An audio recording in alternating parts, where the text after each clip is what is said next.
Bueno, pues qué maravilla da, qué alegría da esta sala tan llena. Muchísimas gracias por haber venido, lo primero.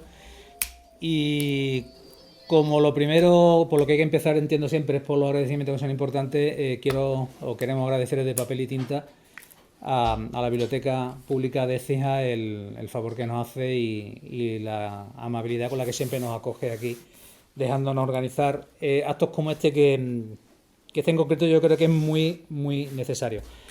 Empiezo por presentar a quien tengo aquí a mi izquierda, Alejandro Pedregosa, granadino de la Quinta del 74.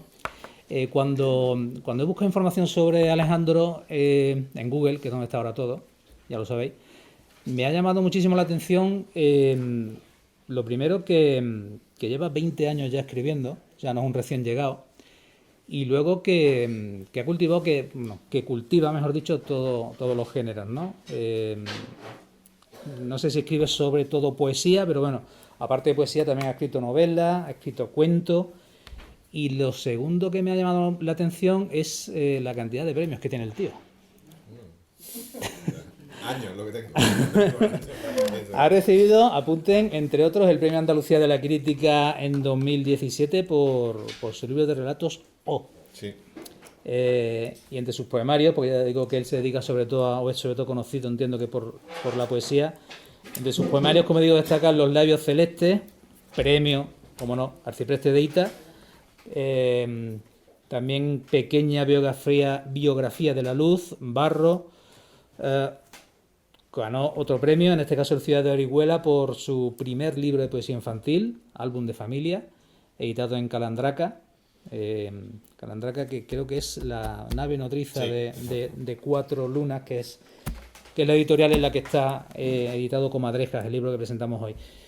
En 2004, hace ya 20 años, por eso digo que lleva el tío escribiendo de hace ya mucho, gana el premio de novela corta José Saramago por Paisaje quebrado, y en 2018 tiene también el premio de la crítica. Ha escrito una semblanza biográfica de la lexicógrafa y bibliotecaria María Moliner. Yo ya os digo que personalmente voy a buscarlo en cuanto me levante de aquí. Biografía que se titula La cuidadora de palabras, también editado en Calandraca en 2003, no hace ni 2 años. Comadrejas, el libro que nos trae hoy aquí, está editado por Cuatro Lunas, como digo, sello editorial de Calandraca, y es por ahora su última novela, que yo sepa. Sí, sí. Comadrejas es más que un libro, yo casi diría, bueno, casi no. Comadrejas es un tríptico, está dividido en 3 partes y un epílogo. Cada una de esas partes es la primera una epopeya, la segunda una elegía, que me corrija Alejandro porque lo digo de memoria, y la tercera es una fábula. Una fábula. Lo de Comadrejas ya dejo yo que lo explique él, para que no sea yo el único que habla. Ya sabéis que a mí hablar me gusta más bien poco. Pero ya digo, es un tríptico, es una novela que trata el asunto de los campos de exterminio nazis desde una óptica que yo nunca había visto, la verdad, ni siquiera nunca había pensado. Una óptica que me parece muy, iba a decir indispensable, me parece necesaria. Y bueno, aquí la tenéis, ¿no? O sea, yo poco más voy a decir de momento. Ya iremos teniendo con Alejandro una conversación para que esto no resulte demasiado pesado, pero eso sí, me gustaría que él hablara de su libro, hablara de Comadrejas y sobre todo explicara por qué ese término, por qué ese Comadrejas, ese título. Bueno, lo primero, como tú dices y muy bien has dicho, de bien nacido sea agradecido. Así que vamos a empezar por ahí. Empezamos contigo. Un millón de gracias, Manuel, de verdad, por haberte animado a compartir la mesa. Por aquí hay sitio. ¿Sí apetece? Aquí hay sitio, pasen. Caí de pie. Y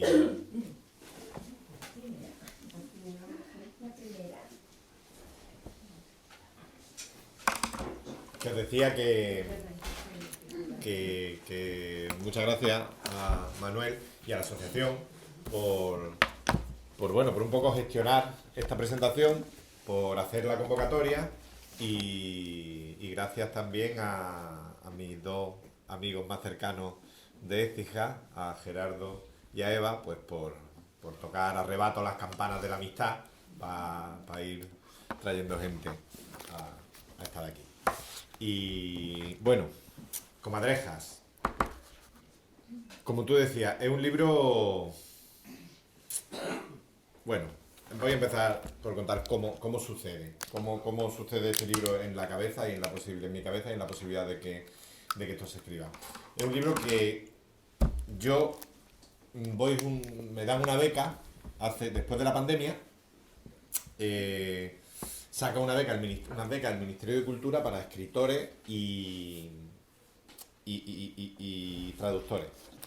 Como hemos estado parados, todo el mundo ha estado parado, pero se sabe que el oficio de la escritura tiene mucho que ver con moverse, con viajar, con conocer sitios, con conocer gente, con conocer vidas. Digamos que de alguna manera somos los que trasladan a los libros esas vidas ajenas. Y como saben eso, sacan unas becas para decirnos a las escritoras y a los escritores españoles: si queréis salir fuera, presentar un proyecto, y si ese proyecto se evalúa y es digno de una beca, pues allí que os vais. Perfecto. Y yo busco una beca, presento un proyecto para conocer la vida del último español que quedaba vivo, o sea, que murió con 101 años, que había estado en el campo de concentración de Mauthausen, en Austria, Mauthausen. Ese español era un cordobés que se llamaba Juan Romero. Y eso, que murió en 2020, justo después de la pandemia, con 101 años. Entonces, quiero investigar la vida de ese hombre, presento el proyecto, me lo conceden y me voy 2 meses a la ciudad de Reims, no sé francés, ya me perdonáis, no sé cómo sé que no se pronuncia así, pero vamos, la que se escribe Reims, esa, donde está la catedral magnífica y esa es la capital de la provincia de Champaña, donde se hace el champán más caro del mundo, el que se vende. Allí está la viuda de Clicquot, Dom Perignon, Boulanger, todas las casas impresionantes. Este español vivió allí, después de un periplo increíble que hoy hemos visto en el instituto, con la chavalería, con los estudiantes. Bueno, yo voy a investigar la vida de ese hombre, y cuando estoy investigando la vida, pues entonces ya, boom, empiezo a bucear y me pongo a leer todos los libros que encuentro sobre los españoles de Mauthausen, sobre los republicanos españoles de Mauthausen. Cuando me voy a Francia y visito un campo de concentración, que es el único campo de concentración que los alemanes pusieron en Francia. Cuando la invaden, solo crean allí un campo de concentración a imagen y semejanza del de Mauthausen en Austria. Porque lo que hacían en muchas ocasiones es levantar un campo de concentración para meter allí a esclavos donde había una cantera. Y en los dos casos hay una cantera a 1 kilómetro. Entonces, presos a trabajar en la cantera, a matarlos en la cantera, a matarlos por trabajo. Ahora os cuento, si queréis, un detalle solo de esto. Y bueno, cuando estoy en ese campo de concentración, empiezo a mirar y lo que sabéis por películas, por libros y bueno, seguro que sabéis, ¿no? Pues los triángulos que llevaban los deportados, los presos. El amarillo, judío, ¿no? Que es lo más común, lo que sale en las películas. En Mauthausen, el campo que yo me pongo a investigar para escribir la novela, solo quedó un judío vivo, que era un niño. Un niño que le entregan a un español. El resto, 30.000 asesinados. Siguiente triángulo, varios, ¿no? Marrón, gitano. El azul, españoles, apátridas. Todos los españoles que hay en el campo de concentración de Mauthausen llegan a ser del orden de 7.000, asesinan a casi 5.000, ¿vale? Mueren casi 5.000. Solo quedan vivos aproximadamente 2.000 cuando acaba la guerra. Esos españoles llevan el triángulo azul, que significa apátridas, porque Franco les ha quitado la nacionalidad. Dice: yo no quiero a esta gente, no son españoles. Entonces, luego os cuento cómo pasa eso, porque eso a nivel histórico es interesante, pero no quiero perderme.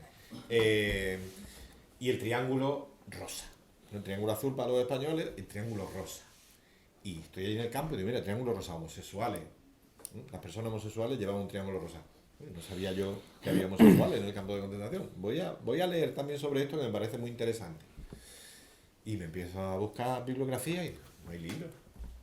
De los españoles, de los republicanos españoles en Mauthausen, que una cosa que casi nadie conoce, sacamos ahora mismo la cámara y el micrófono ahí fuera, lo ponemos, pero aquí fuera en Écija y en España entera. Preguntamos, oye, ¿usted sabe que mataron a 5.000 españoles en un campo de concentración de eso que ven en las películas? Yo estoy seguro que el 90% o más de la población le dice, no tengo ni idea. ¿Vale? Pues de eso, que nadie tiene ni idea, hay una bibliografía extensa, vamos, que se puede leer. Y de esto, que dice, bueno, pues no sé, lo contemporáneo, el mundo, los derechos LGTBI, esto que está sonando tanto, debería haber libros. Pues no había libros. 4 en toda Europa. ¿Cómo puede ser? 2 traducidos del francés, 2 del inglés, 1 del alemán, y alguno en español de un estudioso de aquí. Como no puede haber libros de esto, si esto está... Y entonces doy la clave, encuentro con la clave del asunto. No hay libros porque no pudieron hablar. Si tú eres no te preocupes, no te hago bien, hágalo tranquilamente, ¿no? Es verdad que esto se nos olvide, pega un repullo y se cree uno que lo están aquí jugando. Tranquila, no te preocupes. Ahora se me ha ido, no, pero... Nadie había escrito sobre eso porque no lo habían podido contar. Tú llegas a Écija, que por cierto me acabo de enterar, no me dicen que hay que un ciudadano de Écija lo asesinaron en el campo de Mauthausen, en Gusen, que era un enemigo. Tú llegas a Écija. No, a Écija no puedes llegar porque no eres español, te han quitado la nacionalidad española. Tú llegas a donde quieras, a Alemania, ¿vale? A Francia, a tu pueblo, y llegas, pues, sobreviviente de ahí, famélico, hecho polvo, y te dicen, oye, Manolo, qué alegría que has vuelto, fíjate, pues Manolo es un héroe, porque es un superviviente de un campo de concentración, y Manolo fue allí porque luchó por Francia, o Manolo fue allí por ideas políticas, que era comunista, o Manolo fue allí por gitano, o Manolo fue allí por judío, no porque hubiera muerto. Quiero decir, por lo que sea, Manolo sobrevive, y coño, qué alegría, Manolo. Pero cuando tú has estado siendo un triángulo rosa, sobrevives, y llegas a tu pueblo, ¿y yo qué te ha pasado, Manolo? ¿Tú de dónde vienes? Manolo no puede decirlo, porque en su pueblo, en su ciudad, o sea donde sea, de Francia y Italia, la homosexualidad sigue prohibida. Entonces, ¿tú de dónde vienes? ¿Qué te ha pasado, Manolo? Si yo sé que tú ni eres político, ni fuiste a la guerra, porque tú a la guerra no fuiste, ni eres gitano, evidente que no, yo sé que tú, ¿por qué estabas allí? Silencio. Hasta finales de los años 80, principios de los 90, ya muy mayores los que quedan, se agarran a la ola de derechos civiles y de derechos LGTBI para contarle... Esto ya te tiene que salir, ¿eh? Está el... Son insistentes, ¿eh? No, lo quería pagarlo, perdonadme. No te preocupes. Entonces, claro, y ahí es donde me da el golpetazo en la cabeza. Digo, yo venía buscando un silencio para contárselo a los lectores que quieran, pero en España. Yo venía contando un silencio español y me encuentro con un silencio internacional o con un silencio europeo. Me encuentro con la colisión de 2 grandes silencios. Y digo, pues ya está, la novela tiene que ser de ahí. Y es ahí donde empiezo a pensar el tríptico, que es un tríptico tal y como tú dices, y que a mí me gusta verlo como un biombo. De 3, ¿os acordáis de esos biombos como de 3 piezas, no? La primera parte empieza viendo a un protagonista que se llama Jules Cotard, que es un escritor franco-andaluz. Él ha nacido aquí, ha nacido en el sur de Andalucía, en la costa, de su padre, o sea, de buena familia, tal, madre francesa, pero luego, cuando ya empieza a ser un chavalito, con 15, 16, se va a Francia a estudiar y ya se hace allí. Y este es el que está en el campo de concentración. No estamos contando la historia, eso solo por situar. Este es el que está en el campo de concentración en la primera parte y es el que nos cuenta lo que encuentra allí y lo que va pasando y lo que tal. Este llega allí porque va buscando a la tercera parte del biombo, que es su novio. Marcel. Su novio sí es francés, es Marcel, y era camarero en un bar, ¿no? Y llega allí. Claro, ya si tenía bien leerla, pues ya veréis si lo encuentro o no. Pero esa es la tercera parte del biombo. Y en mitad del biombo está una señora que se llama Juana la Churra, Fabulosa. Que, joder, me alegro que te haya gustado. Porque, Magnífico personaje. Es un personaje como que nos va dando mucha alegría cuando se lo presentamos a la gente y la gente lo lee. Porque mi ambición es que fuera mi abuela o vuestra abuela, nuestras madres. Entonces, esa mujer en la que amamantó, esa mujer era una mujer pobre de posguerra andaluza, que son más pobres todavía, en un pueblo.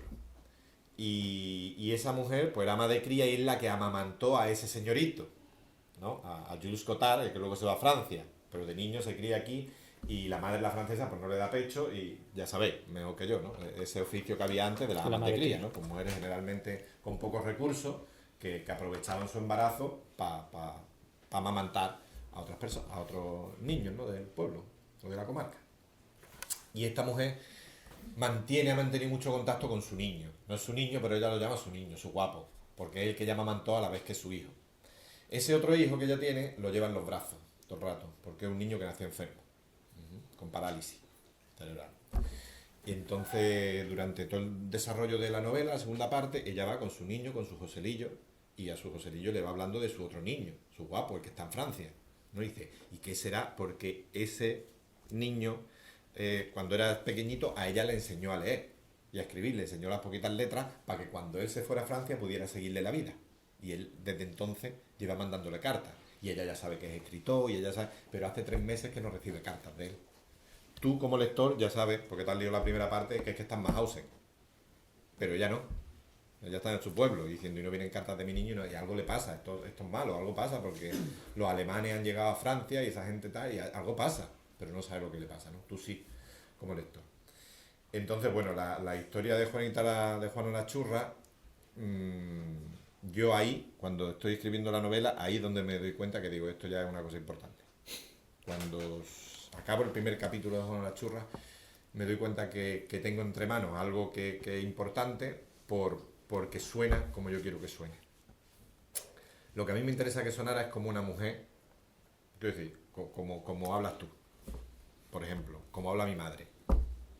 Eso es lo que a mí me interesaba, coger el sonido, la voz de las mujeres andaluzas antiguas, de las mujeres de posguerra, de las que habían sufrido eso. Y entonces, luego os leo una parte para que veáis, bueno, lo leo ahora, y así, porque si no, no voy a... Digo porque estoy contando aquí el rollo de que suena o no suena. Yo te iba a decir que ambición cubierta porque totalmente, o sea, Es que, Manolo, ¿esto qué tiene? Pues si te digo que no lo sé, sí, son de cerca. Ah, pues ya está. Esto es magnífico.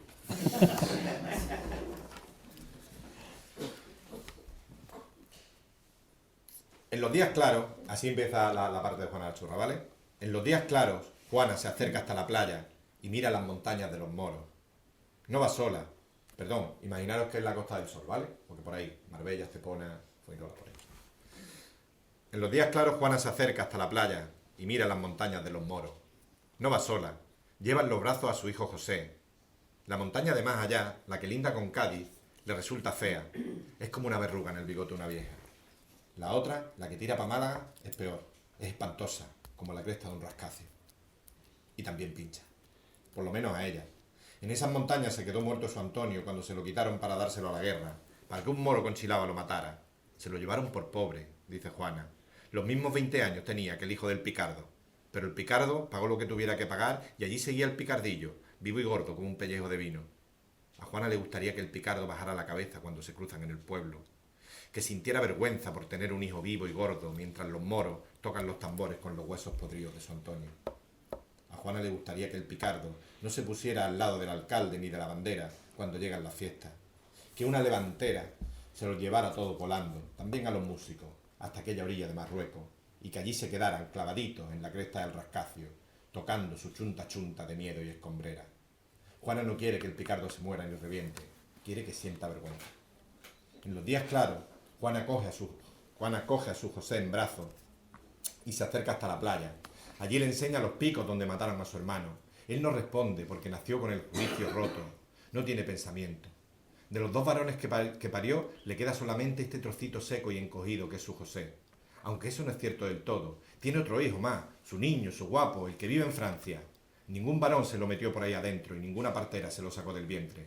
Pero para el caso es como si lo hubiera parido, porque con menos de una semana se le enganchó a la teta y allí lo tuvo mamando 3 años y medio, hasta que la madre del niño, en un arrebato caprichoso de lo suyo, se lo arrancó del pecho y dijo, hasta aquí hemos llegado. Bueno, ese es el sonido de Juana. Que no es que habla Juana, que no es que Juana hable, es un narrador que está pegadito aquí, a la cabeza de Juana, entonces como que sabe lo que piensa, ¿no? Y así va. Bueno, este era el tercer personaje, la tercera, bueno, la que está en medio del biombo. Y yo no iba a contar otra cosa, pero se me ha olvidado. Yo quería que explicaras por qué comadrejas. Eso, menos mal. Para eso estoy aquí. Gracias.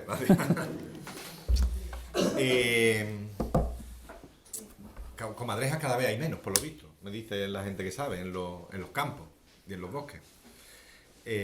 La comadreja el título sale del que vive en Francia, el escritor. Ese, cuando está en Francia, es homosexual y vive con sus amigos, bueno, vive en su casa, pero se junta con sus amigos homosexuales en los famosos cabarets parisinos, de esto de que antes de que lleguen los nazis, ¿no? Eso que hemos visto en las películas, donde se reunían en los bares.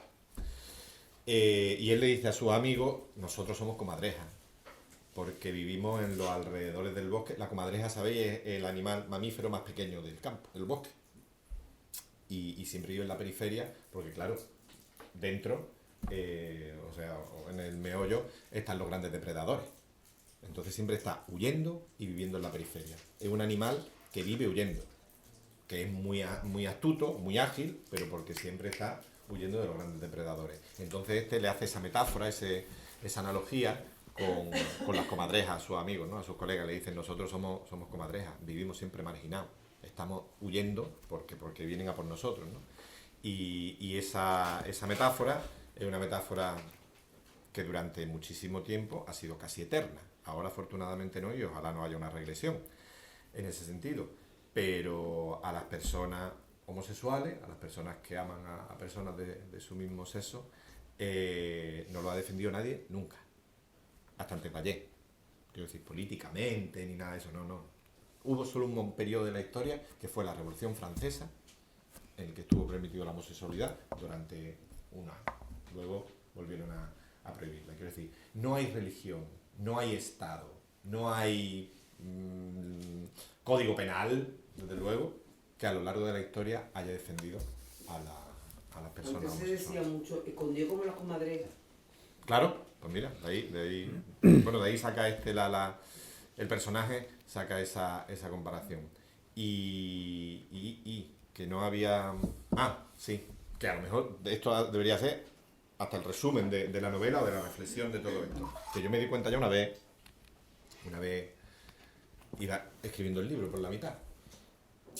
Los gitanos estaban en los campos de concentración, desde luego por una discriminación racial. Los cogen, los meten allí. Los judíos, 3/4 de lo mismo. Los que habían luchado en la guerra contra los otros, por tal, los comunistas, por una discriminación política. O sea, siempre había una discriminación que motivaba que te llevaran allí. Pero esta gente, y esto fue lo que me sorprendió realmente, estaba allí por el acto más supremo que tiene un ser humano, que es amar a otro. No te preocupes. ¿Sabes? Entonces eso no sé. Repetirlo eso que has dicho? Sí, que estaban allí porque lo más grande que puede hacer un ser humano con su vida es amar a otro. Y estos estaban encerrados por amor. O sea, estaban allí porque amaban, ¿no? Y a mí eso me pegó un golpe en la cabeza, ¿no? No lo había mirado nunca desde esa perspectiva. Es decir, es gente... los cálculos son entre 15.000 y 50.000, no se sabe, precisamente por eso, porque el silencio, se sabe que 15.000 había anotados en las diferentes comisarías, de donde van pillando los nazis, de los diferentes pueblos de toda Centro Europa, ¿sabes? Entonces sabes que eso, pero a partir de ahí, gente que no estuviera anotada, puede haber una barbaridad. De hecho, la dedicatoria de comadreja, que de entrada... Me llama mucho la atención que la dedicatoria esté al final. Sí, bueno, Justo antes de los agradecimientos. La dedicatoria dice, o tu dedicatoria dice, a la memoria de quienes sufrieron escarnio, tortura y muerte por amar. Es que ahí fue cuando me di cuenta y digo, no, lo más importante de esto, o si algo tiene que trascender, es que estas personas no, evidentemente, como el resto de los que estaban allí, no es que no cometieran ningún delito, no es que no hicieran nada malo, que era solo existir. No, es que estos sí hicieron una cosa, que era amar. Y estaban allí por amar. Entonces, bueno, eso me pareció lo suficientemente fuerte como para darle sustento a la historia. Ya, has leído una parte, el comienzo del capítulo 2 del de Juana la Churra. A mí lo que me parece es que el libro ya te digo, es un tríptico, pero el primer capítulo es en Mauthausen, el tercero es en Gusen, bueno, sí, en Gusen, Sí, no destripemos nada, en Gusen, es decir, dos escenarios de, no sé cómo llamarlo realmente, de terror prácticamente, ¿no?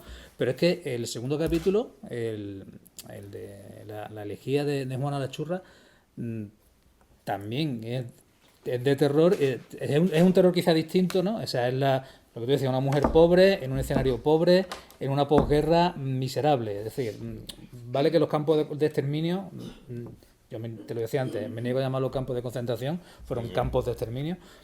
Aquello es el horror, pero es que lo de Juana la Churra también es un horror continuo. Y sin embargo, en el libro hay una esperanza continua, ¿no? Sí. Es como... hay una parte, por ejemplo, a lo mejor te parece una tontería, o os parece una tontería, pero el episodio de la naranja, a mí es que me llama mucho la atención porque joder, pero es que si no me equivoco el capítulo 9, sí efectivamente, el capítulo 9 es la primera parte. Bueno, imaginaros, ¿no? El gris y el negro de un campo de exterminio y de buena primera el naranja, ¿no? A ver, para no desentrañar mucho, bueno, básicamente uno de los compañeros de Jules, del personaje principal, si no protagonista, le sorprende una noche en el barracón en Mauthausen con una naranja. Aparece una naranja. Una naranja para los gris de toda la ruina. No sé si para 8 o para 10, ¿no? Y dice Jules, no sé cómo comerlo. Temo derramar una sola gota de zumo si muerdo el casco por la mitad, así que lo meto en la boca de un solo golpe, para que el milagro me traspase y se haga luz dentro de mí. Y sucede. Siento el jugo dulce acidulado correr garganta abajo y arrastrar la podredumbre de estos meses de miedo y espanto. Espanto más que terror, mejor, sí. Noto su goteo alimentando la cueva de mi estómago. Un aroma lejanísimo de azahar rebota en todas las esquinas de mi alma. Me olvido de Marcel, me olvido de Gusen y me acuerdo de Juanita la Churra, de la infancia, de las huertas, del mar. Vuelvo a Andalucía. En cuanto se mete la naranja en la boca, aquello el resto de esa parte, de esta primera parte del tríptico, ya digo, es barro, golpes, en fin, es el infierno, ¿no? También hay una parte en la que hablas del infierno en esa parte. Pero, insisto, la parte de Juana la Churra no es más halagüeña, pero sí tiene una cosa que a mí, aparte que, ya te digo, objetivo cumplido. Yo leo la parte de Juanita la Churra, de Juana la Churra, y yo estoy escuchando la voz de mi abuela. O sea, es que realmente... Y ahí se nota que lo que te pone a ti es la poesía, porque es súper metafórico, o sea, es una parte súper lírica. Y insisto que a lo mejor de una tontería, pero me parece que es una parte de realismo mágico, ¿no? Digamos que el realismo mágico lo tienen los latinoamericanos, ¿vale? Pero también aquí hay parte de ese realismo mágico, ¿no?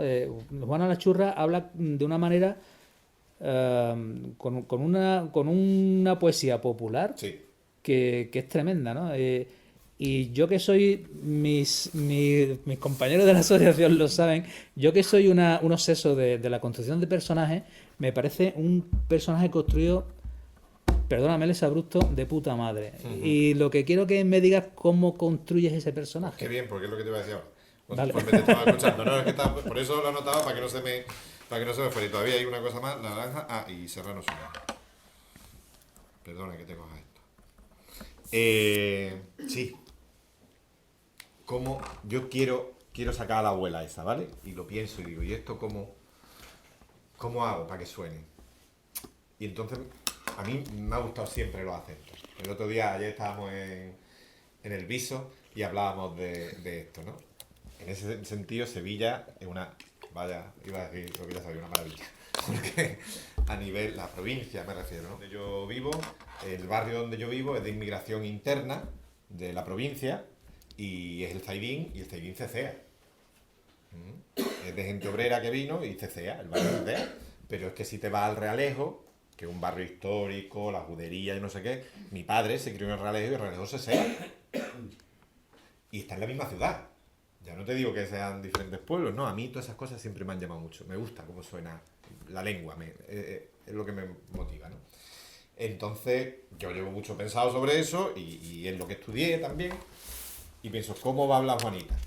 Pues Juanita va a hablar como hablan los andaluces. Los andaluces hablamos de muchas maneras, por eso no hay un andaluz. Y esto no es detrimento, al contrario, esto es gloria. Hay muchos andaluces. Están las hablas andaluzas. Las fronteras dialectales, de cómo se varía un dialecto, andaluz que es un dialecto del español, las fronteras de esos dialectos se llaman isoglosas. Andalucía es el lugar con más isoglosas del español. De un pueblo a otro varía ese dialecto. O sea, nosotros en ese sentido somos unos ciudadanos con una riqueza fonético-lingüística brutal. Que no nos lo creemos, porque nos parece que hablamos mal o porque escuchamos. Pues bueno, culpa nuestra será. Pero tenemos una riqueza que para un lexicógrafo, para gente que estudia esto, para un lingüista, le dan a trabajar a Andalucía y es su mejor campo. ¿Vale? Bien, a mí eso me gustaba mucho.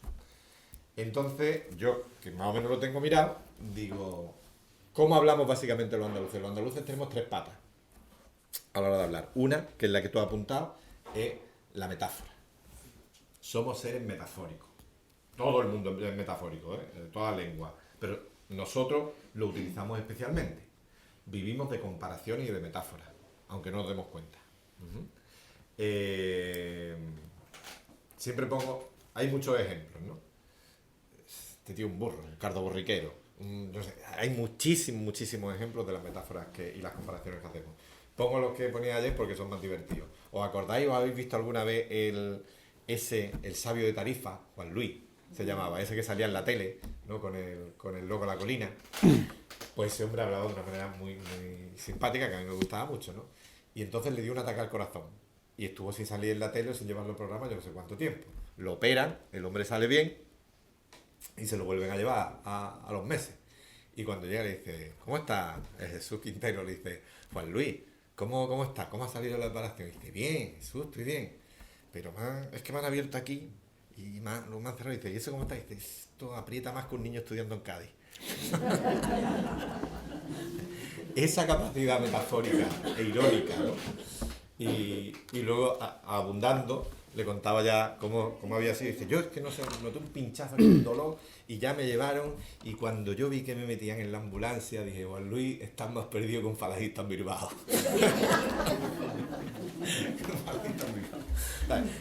Esas cosas las decimos antes, pero todas las hemos escuchado a gente. Hoy, hablando con tu primo Rafael, o sea, era una panza de reír por cómo gestiona eso, ¿no? Cómo habla. Entonces yo sabía que ese era un puntal de las hablas andaluzas, la ironía. Perdón, la metáfora. Luego había otro que era la ironía. Ayer lo decían, de la pandilla, al que más nariz tenga, ese es el chato. Al que más gordito sea, es el canijo. Y al que tenemos una mente que gestiona ironías. No se nos ocurre nada bueno, ¿eh? Claro, es una forma de hablar y de pensar el mundo, ¿no?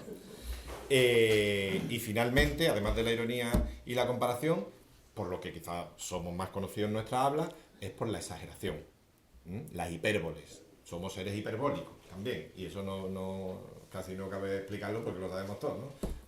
Ni cago, te encuentras por la calle, ni cago en la muerte, pues, y te has visto ayer. Es como seres metafóricos, digo, exagerado. Entonces, claro, pues ya tengo 3 patas de un banco.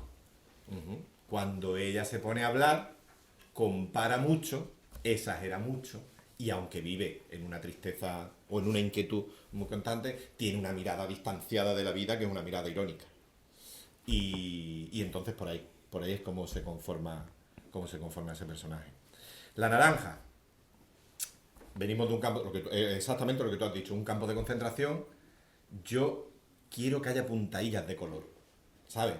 No que el lector diga, oh, mira, se ve el color naranja. No, eso no me interesa. Pero sí que de repente aparece una amapola.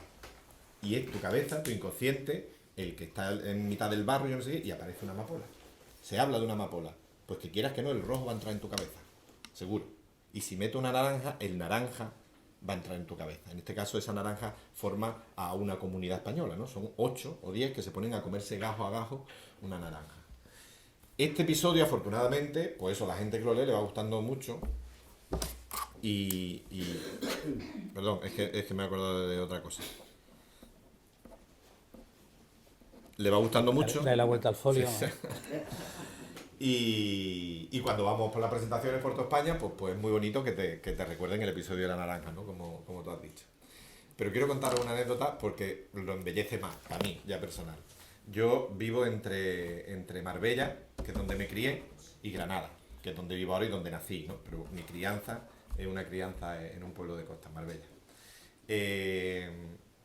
Como me muevo mucho ahora, mi madre ya está mayor y yo estoy bastante con ella, vive en Marbella, entonces estoy mucho rato allí, más luego si tengo que trabajar o hacer cosas en Granada, pues voy y vengo bastante.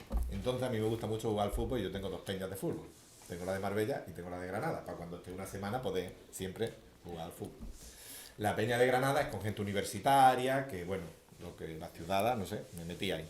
La peña de Marbella no, la peña de Marbella es con unos chavales que son muy buena gente, magníficos, pero son gente que no tiene hábito lector, no tiene estudios, o solo la primaria, o sea, los estudios más elementales, y son currantes y gente magnífica, pero bueno, no leen. Cuando sale, como esto empieza a salir en la tele, empieza a salir en radio, pues te ven. Y Pepo es como me llaman los amigos, ¿vale? Alejandro es para firmar los libros, pero Pepo es como me llaman los amigos. Y yo, Pepo, que has escrito un libro. Sí, he escrito un libro. Y uno dice, pues yo me lo voy a comprar. ¿Para qué te lo vas a comprar? No, ¿que me lo voy a comprar? Bueno, pues ya te compras el libro. Para que tú me lo firmes, muy bien. Y un día estoy por aquí, yo qué sé, de viaje, estaría con el libro y llaman al móvil. Salva Fútbol. Bueno, digo, Salva, ¿qué querrá Salva? Si yo ya he puesto en el WhatsApp que no voy hoy, que no voy, llamo. Digo, Salva, ¿qué pasa? ¡Pepo! Digo, acabo de salir del Mercadona. Y digo, muy bien, ¿y yo qué le hago? Y dice, ¡de comprar naranja! ¡Que me estoy leyendo el libro! ¡De comprar naranja!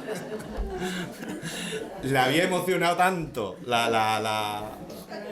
el tema, la historia de la naranja, que miró y dijo, no tengo yo naranja. Y compré naranjas, ¿no? Y entonces menos mal que no le emocionó, ¿no? El tema del ¿cómo era? El aguardiente de pera. Ah, ¿no? Sí, el aguardiente de pera de la tercera parte. No estaba. Bueno, ese detalle fue lo que quería compartir. Y por último, si tú digo de las cosas que yo tenía anotado, que es verdad que la novela es dura de principio. Y también nos vamos encontrando mucha gente que dice, ay, que yo, ese tema, me parece muy... Sin embargo, lo que nos encontramos es lo que tú has comentado, lo contrario, gente que dice, mira, yo me acerqué y lo leí porque me lo dijo mental, pero o sea, es que es duriblando. Duriblando. Porque lo que tiene el libro es mucha esperanza, aunque no lo parezca.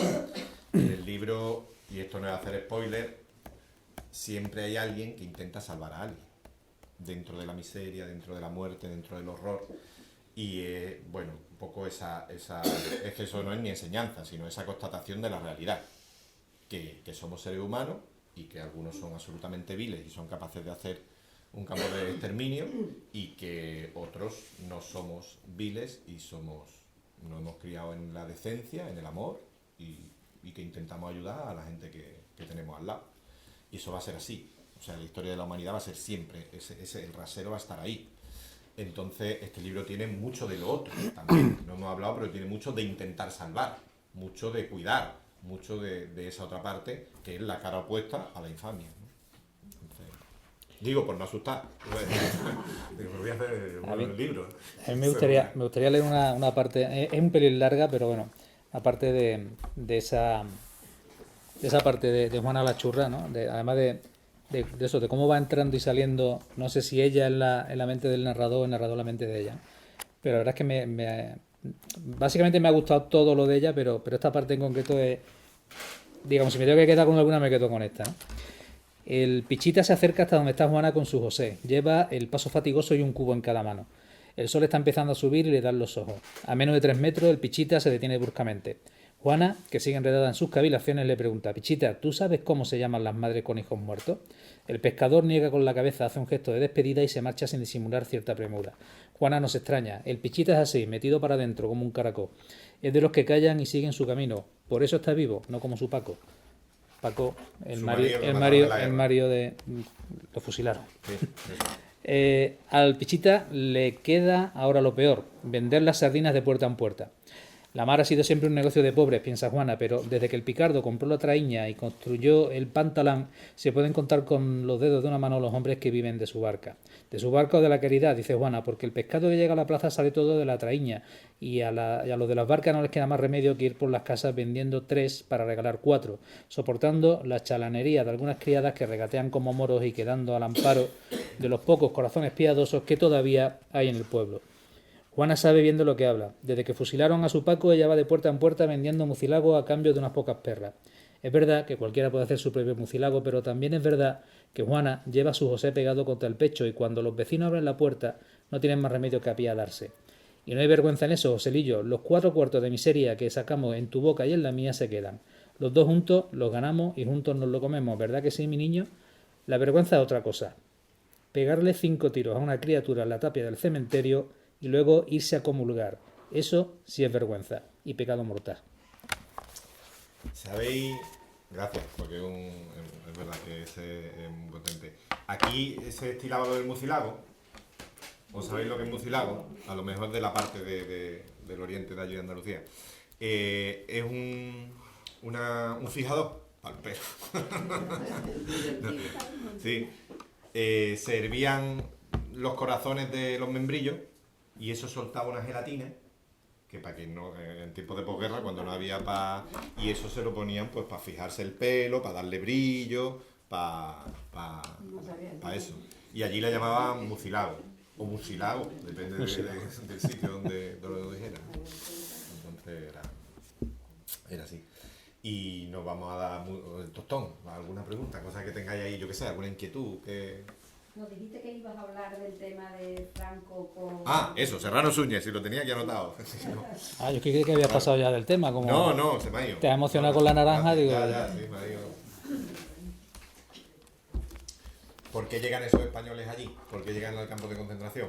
Pierden la guerra, salen por Cataluña, sur de Francia, allí los ponen en campos de concentración, en las playas. Allí mueren bastantes por disentería y por 1000 cosas. Pero es que en ese momento está llegando, los alemanes están entrando en Francia y va a empezar, o sea, ya ha empezado la Segunda Guerra Mundial. Entonces Francia viene y recoge a los españoles y los alista en su ejército, ¿vale? Y le dice a la Legión Francesa y los manda a defender una cosa que era la línea Maginot, que es por donde teóricamente iban a entrar los alemanes. Que duró 2 telediarios. Los alemanes habían inventado unas cosas que se llaman los Panzer, y eso se comió la línea Maginot y todo lo que tuviera que comerse, ¿no? Y entraron fácilmente. Pero allí estaban los españoles. Los cogen, los detienen y se lo llevan, como tú me ibas a señalar, no a campos de concentración ni de exterminio. Se lo llevan a campos de prisioneros. Que ahí se come bien, ¿no? Se come algo, te alimentan, te puedes fumar un cigarrillo, te dan unos paseos, estás con la gente, puedes hablar, puedes reunirte, están como en las películas Evasión y Victoria. En la Gran Evasión. Como en la Gran Evasión también, ¿no? A esas que están allí, bueno, pues esperando que a ver qué pasa con la guerra para cambiar prisioneros y todas esas cosas que hacen en la guerra. Allí están los españoles. Pero llega 1940, la guerra ha terminado, Franco ya tiene su primer gobierno, su segundo al mando es su cuñado, Serrano Suñer, que es de Exteriores. Es el ministro de Exteriores y a la sazón un nazi, como la Copopino, que es el más nazi de todos los ministros, el más germanófilo y apasionado por Alemania de todos los ministros franquistas. Pues entonces va a Berlín y tiene una reunión con el segundo de Hitler, con Himmler. Ahí se reúnen Himmler y Serrano Suñer. Cuando va a acabar la reunión, le dice, hablan de sus cosas, del wolframio. ¿Cómo se llamaba? Wolframio, ¿no? Para que vengan a coger wolframio y hacer sus tanques. Y cuando acaba la reunión le dice Himmler, que te ha notado, mira, yo tengo ahí miles de españoles, que he cogido en la línea Maginot, cuando hemos entrado los hicimos presos y los tengo ahí. Llévatelos para España y ya haces tú lo que quieras con ellos. Y dice el otro, yo para España, le ganó una guerra como para llevarme y demás. Yo no son españoles, yo les he quitado la nacionalidad, no los reconocemos. Para mí esos no son españoles. Haz lo que quieras con ellos porque a España no vuelven. Entonces, por eso los españoles tenían el triángulo azul que significaba apátridas. Los que no tienen patria llevaban el triángulo azul. Pero fíjate la guasa, que era un triángulo azul con una S. Eran apátridas Spaniard. Un contrasentir, porque en el fondo sí tenían patria. Por eso les ponen la S de Spaniard, ¿no? Bueno, pues le dice, llévatelo y haz lo que quieras con ellos. ¿Qué hace el alemán? ¿Qué piensa? Dice, pues me lo llevo a una cantera y los mato a trabajar allí, los esclavizo hasta que los mate. Y realmente es así.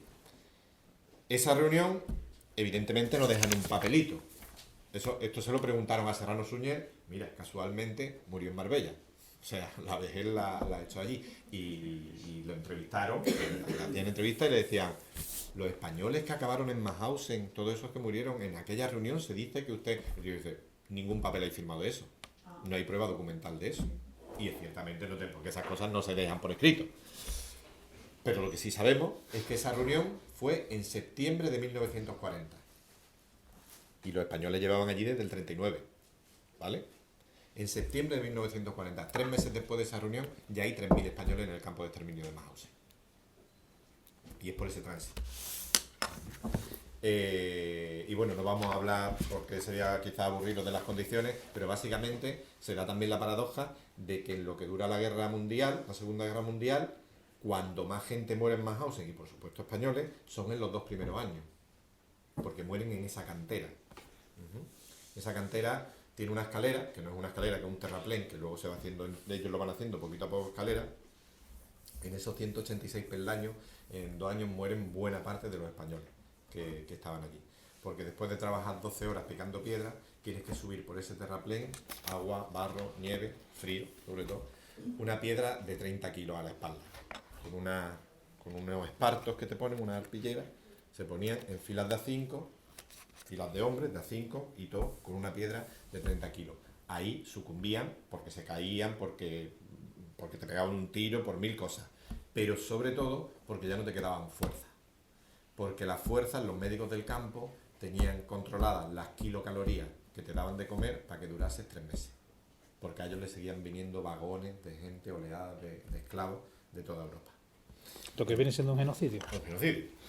Entonces lo que se da, la paradoja, es que mientras a Alemania le va bien la guerra, la gente muere como chinches allí, porque a ellos ni les dan de comer, o sea, lo justo para que duren 3 meses. Sin embargo, y la cantera, ¿qué es lo que hacen con esas piedras? Monumentos al Reich, carreteras, todo lo que se necesita con piedra. Cuando empieza a partir de 1943 a irle mal la guerra, pierden en Rusia, o sea, en Rusia empiezan a perder, tienen que concentrar las fuerzas en otro lado, de repente empiezan, los que estaban en el campo de concentración empiezan a sobrevivir. ¿Por qué? Porque ya no le hacen falta piedra, ahora le hacen falta balas. Y entonces las balas y hierros para los aviones, y hierros para los tanques, y entonces a la gente ya la ponen a trabajar manufacturando cosas. Y no solo manufacturando cosas, que te dan de comer para que estés atento, ¿vale? Porque es que necesitan balas, ya no son piedras. Y no solo eso, sino que no puedes hacerlo a la intemperie, que es donde está el frío, que el frío te mata. Tiene que ser bajo techo, para que los aliados, los rusos y los americanos que vienen con avión, no vean dónde está la fábrica.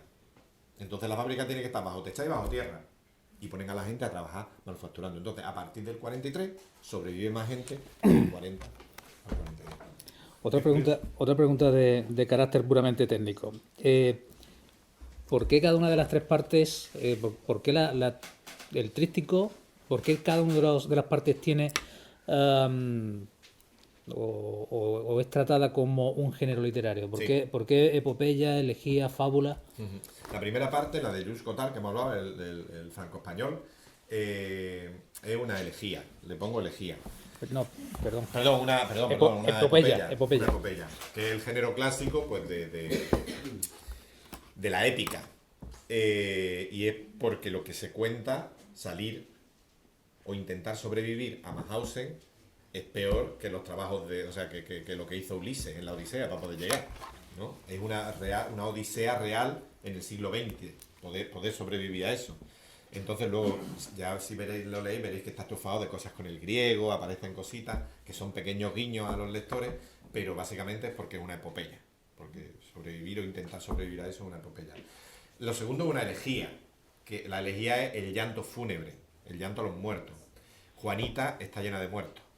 Juanita, su hijo, como empieza diciendo, se lo mataron en la guerra de Marruecos, en las montañas de ahí enfrente, pero es que a su marido lo fusilan en la guerra, ¿vale? Entonces ella siempre va llorando a sus muertos. Y no vamos a desvelar la historia de lo que pasa, pero por eso muertos que además, perdona, porque ese detalle también me ha encantado, muertos que además no tienen tumba. Claro, no tienen tumba. El niño se le quedó en Marruecos y a su pues lo fusilaron y ya está, vete tú a saber dónde, ¿no? De hecho se lo llevaron a Ronda, o sea, vienen porque no, bueno, los desaparecidos, los que siguen en Cuenca. Ya no tiene dónde ir. Y lo tercero es una fábula, porque hemos hablado poco de Marcel, del novio del español, y no desvelamos nada si decimos que empieza su parte el novio está corriendo, porque se ha fugado, ¿vale? Entonces va corriendo. Y el lector, yo creo que también va corriendo. Se pone a leer y va con él. Y lo persiguen perros. Y entonces ya vas ahí, pum, pum, pum, pum, tirando fuerte para el final de la novela.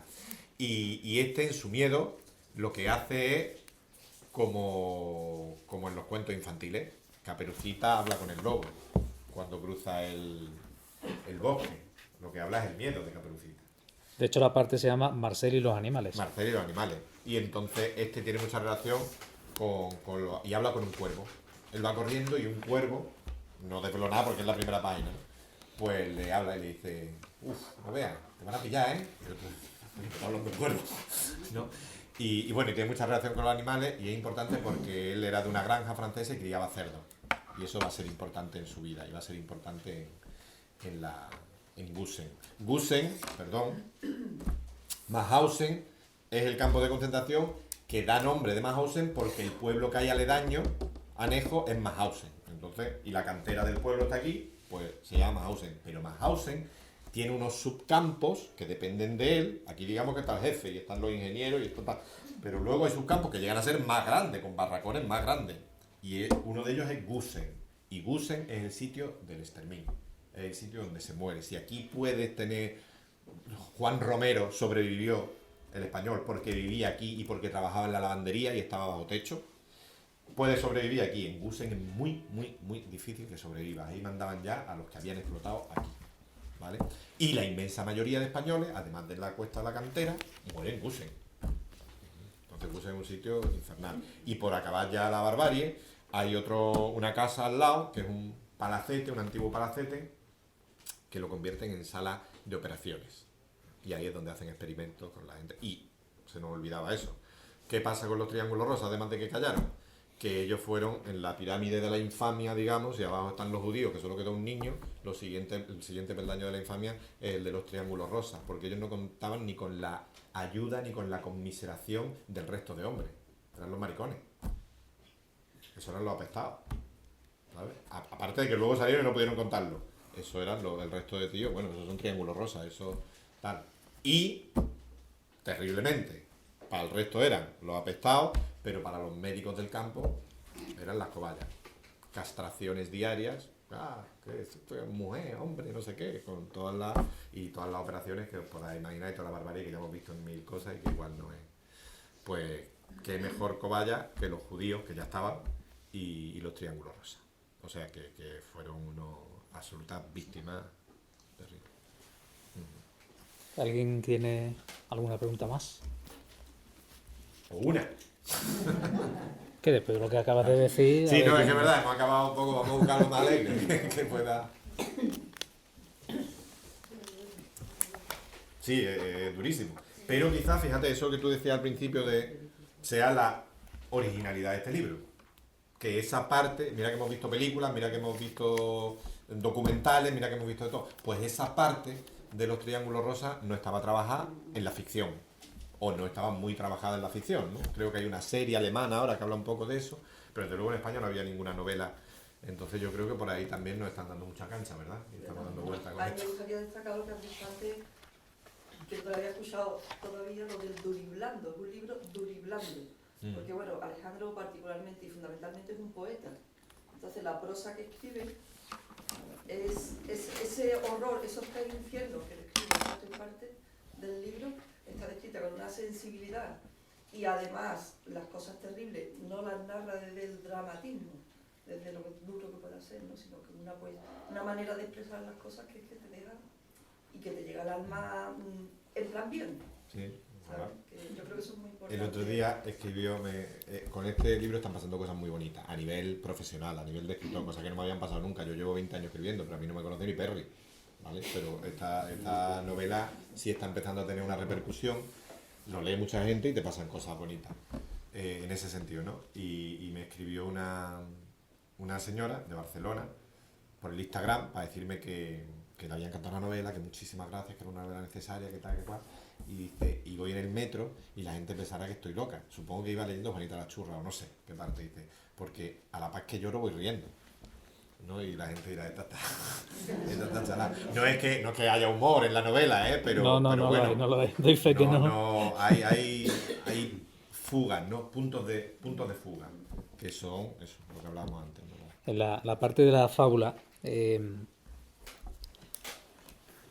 y ese cuervo que habla con Marcel, o que Marcel se imagina que habla con él, ¿no? Y esto ya es prácticamente el final de la novela. El cuervo abre las alas, le satisface su papel protagonista. Bueno, su papel protagonista porque antes han hablado de una fábula que es el cuervo parlanchín y la comadreja. El cuervo abre las alas, le satisface su papel protagonista. ¿Eres tú la comadreja? Marcel no puede asentir. Sí, soy yo, le confirma. En todo caso, se trata de una fábula bastante triste, opina el cuervo. No tengo claro que vaya a gustarle a los niños. Marcel desearía esbozar ahora una sonrisa irónica. Es una fábula inversa, dice. Una fábula para que los hijos se la cuenten a sus padres. Me he quedado pensando en relacionar esto con una cosa que dijiste hace un rato. Hace rato no, al principio. Iba a decir escasa, la nula bibliografía que hay acerca de los triángulos rosas. Es la hora de, o toca ahora sacar libros como el tuyo para contar esa historia, aunque sea contándola como una fábula. ¿Se enteraría mejor la gente fabulando sobre ese episodio tan espantoso? Siempre, pero eso ya lo sabemos de antiguo. Una novela enseña más historia que un libro de historia. Porque la enseña de otra manera, cuando la novela es buena, ¿no? Entonces, fabular, inventar sobre... Yo creo que siempre es un muy buen... Todo, hay que tenerlo todo, no hay que perder, ¿no? En diferencia. Pero las buenas novelas enseñan historia. Y enseñan y dan que pensar por qué. Porque hacen el trasvase. Si yo me voy a un libro de historia, de texto, y me dice... Napoleón conquistó yo no sé qué en 1990. Las situaciones sociales eran, estaba el estamento tal, estaba el estamento... Vale, me está dando información. Pero si yo, como tú muy bien has explicado, cojo un elemento humano, que es Juanita la Churra, y la pongo en mitad de la posguerra, lo que le pasa a Juanita la Churra y lo que ella me cuente, me da mucha más información. Y se me queda. O sea, que decir, hago un vínculo sentimental, un vínculo afectivo con una persona que es inventada, pero que vive ese momento, ¿sabes? En el otro lado no hago un vínculo sentimental. Puedo decir, coño, qué barbarie, 7.000 muertos, yo no sé qué. Bueno, me puedo impresionar de la manera, pero no genero eso. ¿Me permites una cita pedante? Todas las que quieras. Decía Schiller, creo que era Schiller el que decía que el camino hacia el raciocinio pasa por el corazón. Es decir, que digamos que no el sentimentalismo, la sentimentalidad quizás sea más útil que la capacidad de raciocinio, ¿no? Eso seguro, y pasa porque somos seres humanos y tenemos sentimientos y aprendemos en nuestros sentimientos. Entonces eso, sí. Y lo que también a propósito, yo estoy encantado, digo por ir cerrando porque vaya que esto tenga que cerrar o algo, no lo sé. Y nuestra amiga de la librería que está allí, la pobre. Estas novelas, dice, ¿tú habría que escribir ahora novelas de este tipo? Pues si me lo pregunta hace 10 años, esta novela hace 10 años sería casi de modé. Porque otra vez la guerra, otra vez yo no sé qué. Pero chiquillo, el mundo se ha puesto como se ha puesto, que de repente creo que la novela o la literatura de base ética o de base de una necesidad que genere reflexiones éticas o incluso políticas sobre el mundo en el que vivimos, pues mira, desgraciadísimamente me parece que van a volver a estar de moda. Tú le preguntas a alguien joven quién es Hitler y casi que ni sabes quién es. Yo no sabía que Estamos olvidando. No nos vayamos tan lejos, vete a Franco. Vámonos un poco lo de los campos de concentración. y esto. Tú, hace nada, muchísima gente, o sea, siguieron a un líder loco que los otros que estaban alrededor se dejaron llevar. Tenemos ahora mismo un referente total en América, que tenemos a un loco y se están dejando llevar por otros locos. Y otro en Argentina. ¿Cómo le hacemos que la gente se dé cuenta de eso? Que no se lleven, que no se dejen llevar. Por eso, porque tú dices, oye, es que la han votado. Sí, la han votado, pero las masas las movemos como queremos, ¿no? Sí, tienes toda la razón. Pero yo tiendo al optimismo casi siempre. Igual es un error.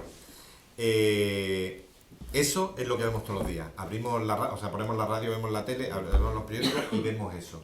Como nosotros tenemos una educación y una educación sentimental y somos decentes, que es lo que te diría, eso nos impacta mucho. Nos impacta que nos amarga el día. De hecho, a la mayoría, ¿vale?